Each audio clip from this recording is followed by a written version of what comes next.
Hello guys, and welcome to another video of Technpix. My name is Carl as always, and today we are going to bring you another macro shot because the last one got such a positive feedback that I just thought I would give it to you again in macro photography, not something else. But before we get started guys, let me remind you to visit my website, link on the screen right now.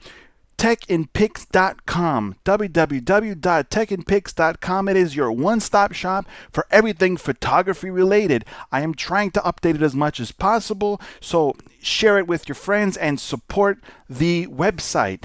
Smash that thumbs up if you really, before we get into this video, for the effort, and subscribe to my channel below. So let us start getting to work.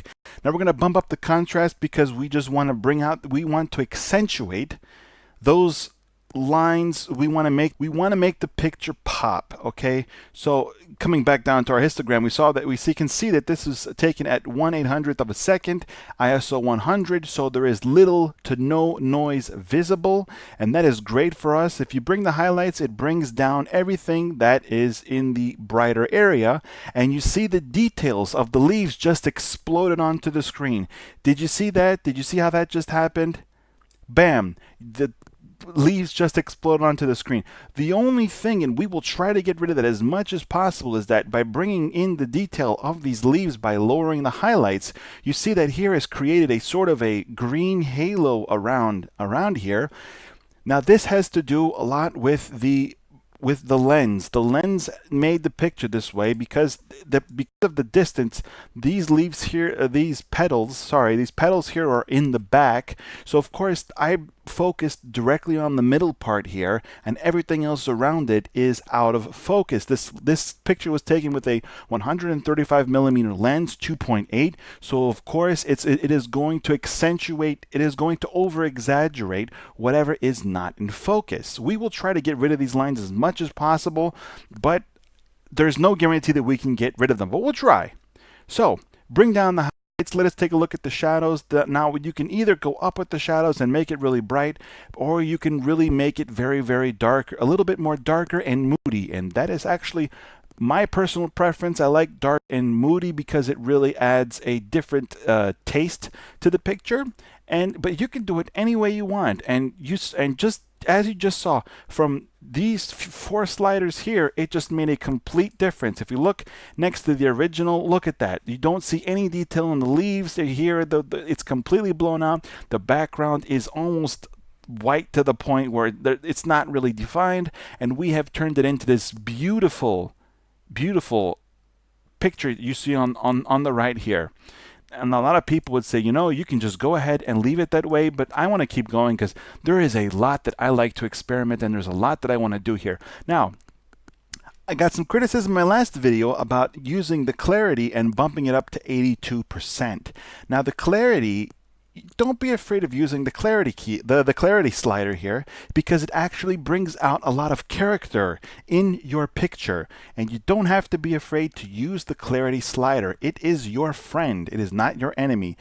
I am going to use every single tool at my disposal to actually bring out the dramaticness of the picture. And of course, as you see, bumping it up to 64 did exactly that.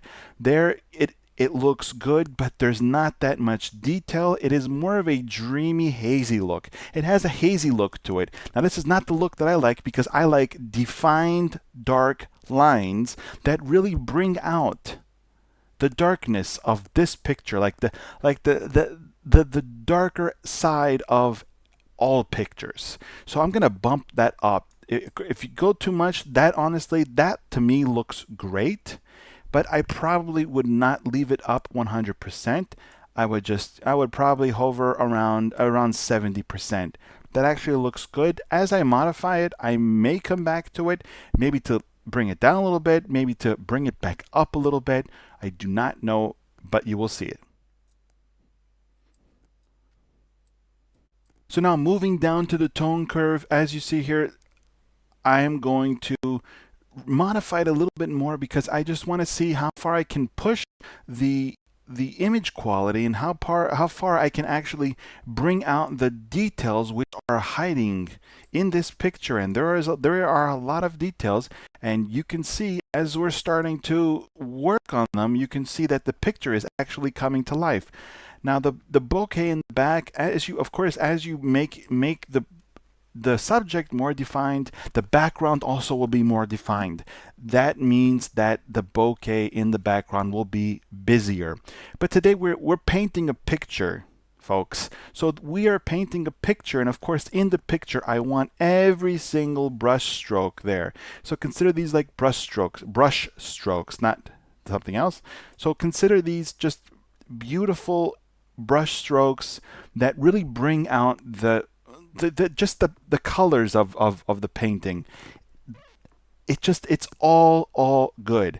Now we are down to the colors. Honestly, I am looking at this picture. I think it could use a slight little tiny bit of a crop just to bring the flower a little bit more centered, because it's such a beautiful flower picture that I think it would not hurt to bring the flower a little bit more centered, give it a little bit more of a 16:9 look. Put that right on the center of the line there.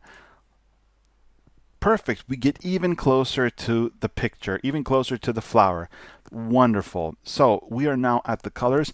Now the hue we want to try and accentuate. What are we accentuating? I want to change the green in the background, and I want to change the yellow the green in the background, because I want to start separating the picture. I want to start separating the picture by modifying the color levels.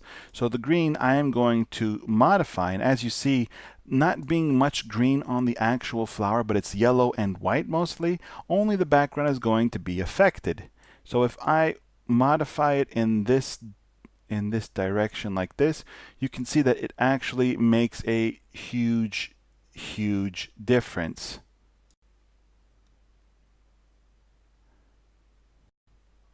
Now the yellow, I don't want to make the yellow I just want to keep the regular yellow, but the yellows now, it looks a little bit too much like the green in the background, so I'm just going to make it just slightly more yellow, just like that. Let us go to the saturation and let us see what happens when we saturate. We can see we can desaturate or saturate the green. I'm going to bring it down, the saturation of the background a little bit. And I'm going to bring up and see what this does. The yellow, okay, so at least I know it's working, and that brings up the saturation of the yellow part of the picture here. Now this picture, as I modify the colors, I see that the picture needs a little bit more contrast. Maybe bump down the exposure just a little bit, just to give it that really dark, the dark picture to it. Now on to the brightness, the luminance of each color. I want to bring up the green, and let's see, make the yellow a little brighter. Maybe we can make the green, because we always want this to be in the background, maybe we can just darken that, and we can bring that up. Now I don't know exactly which color this is here. This looks like it's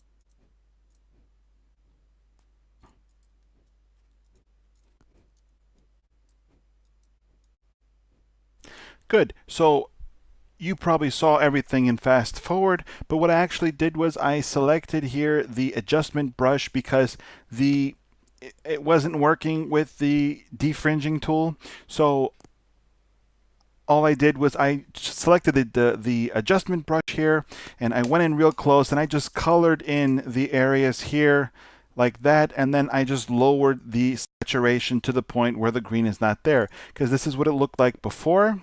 And I'll give it a second to go in, and you see there's the green edges all around here. A lot of times this has to do with the old lenses and how the light bounced off of things that you take pictures with.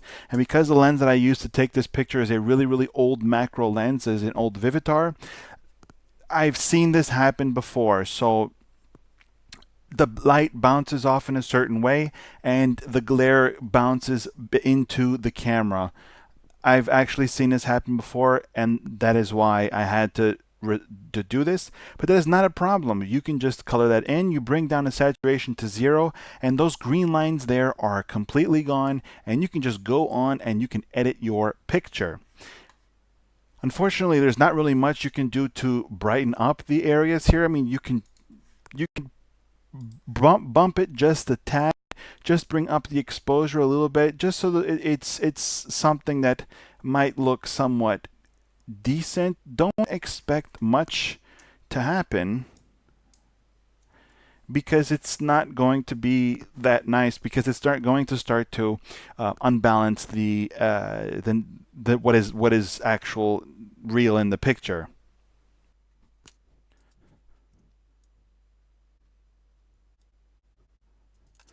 So now we can go on and keep on modifying our picture. That looks great. We will remove the adjustment brush. Let us look into the sharpening. The picture looks great as it is, but I am a sucker for sharpness, so I am just going to sharpen it just a little bit. Bring up the 14% the noise reduction, and that actually will give you a good balance between noise and sharpening, which is actually very acceptable. I want to add a little bit of a vignette to this, because as always, I want to bring your concentration to the flower, and the vignette is applying on the corners here and on the corners here and here. Now, one thing to keep in mind is that whenever you actually notice I add the vignette, the greenness in the leaves here are actually more accentuated. So I am now going to get rid of those manually with the adjustment brush, and I will fast forward for that.